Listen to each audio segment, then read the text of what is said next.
I have now just cut the two long shelves very carefully down to final length, and where they attach to these two shelving units, I'm going to be routing in a 3mm stopped housing, very much like I did for all of these joints, with the same 10mm setback. So I need to flip these down on their sides, get the jig back out and the router, and get those routed in.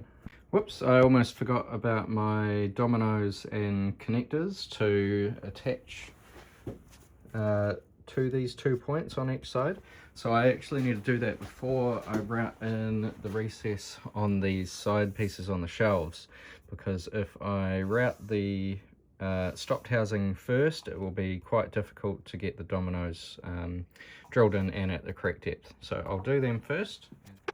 This piece of MDF serves two purposes. It's not only a fence for me to rest the base of the domino base plate against, it's also a story stick. I've got my lines marked on it to indicate where I'm going to be drilling each of the domino holes, and I can just move that from piece to piece, and that way I don't need to mark out on every one, as long as I keep it flush against the right side each time.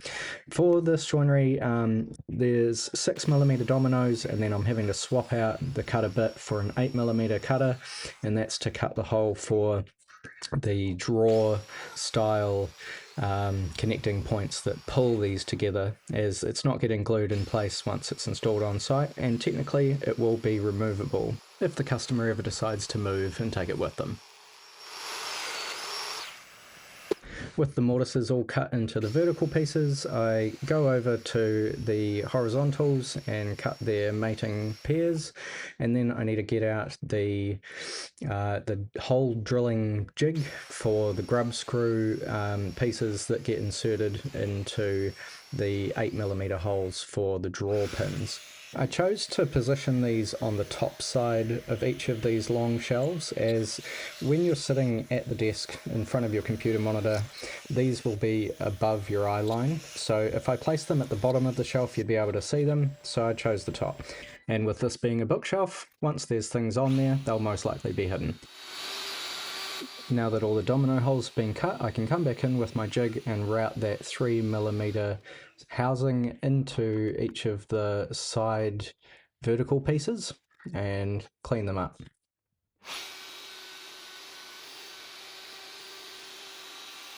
Cool, so I've gone ahead and squared off the ends of my stopped housings on both of the shelving units, and I've also cut my very small 3mm notches at the fronts of the shelves. So now I'm going to get this one up on the table saw and use it as a bench so I can get these ones fitted into the housings. So I might have to do a bit of sanding again. Much like with the stopped housings on the left and right shelving assemblies, I've started off with far too tight of a fit, and I'll just creep up on it. So there's a bit of back and forward, but I prefer that method to starting off with something that's a bit too loose.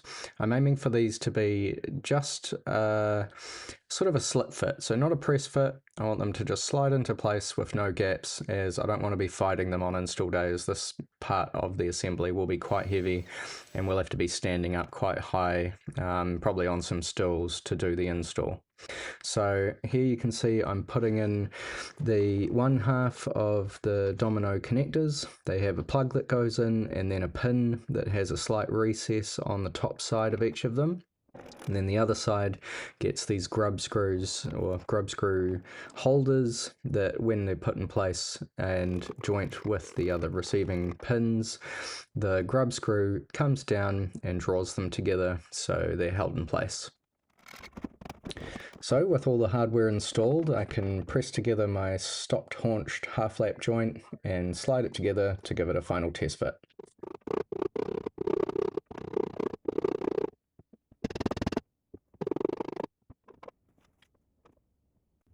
Alright, so I've got the long shelves fit into each of the stopped housings and attached with the domino connection points. Now I have the big task of, I've got the desktop all sandwiched together and with its C-channel underneath, and I've laid it down. So now I'm going to bring in all of these shelving units, stand them up, and get everything located, because I'm planning to do some little rows of dominoes where each of these legs of the shelves will sit onto the tabletop as location pins. So I need to get them on there, so I'm doing an actual referential measurement and then get those drilled in. So I'm going to have to apologize for the poor camera angles throughout this section.